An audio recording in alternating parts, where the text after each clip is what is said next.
আপনি নিজেকে মুসলমান দাবি করছেন, নামে মুসলমান, অথচ আপনার মধ্যে শিরক আছে, কুফর আছে।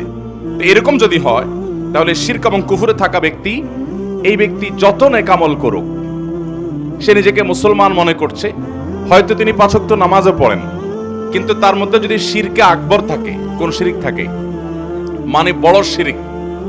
যে শিরকটার কারণে মানুষ ইসলাম থেকে খারিজ হয়ে যায়, তার মধ্যে যদি কুফরি থাকে, যেটার কারণে মানুষ ইসলাম থেকে খারিজ হয়ে যায়, তাহলে এই ব্যক্তি নিজেকে যত মুসলমান মনে করুক, আমরা সবাই হয়তো মুসলমান তাকে মনে করি, সে হয়তো মসজিদেও আসে, সে হয়তো নামাজে পড়ে, সে হয়তো হজ উমরা করতেও যায়, অথচ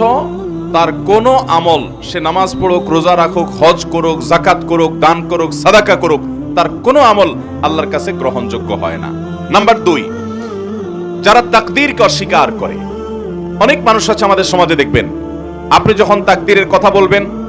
আপনি যখন ভাগ্যের কথা বলবেন, আপনি যখন আল্লাহর কাজা এবং ফয়সালার কথা বলবেন, যে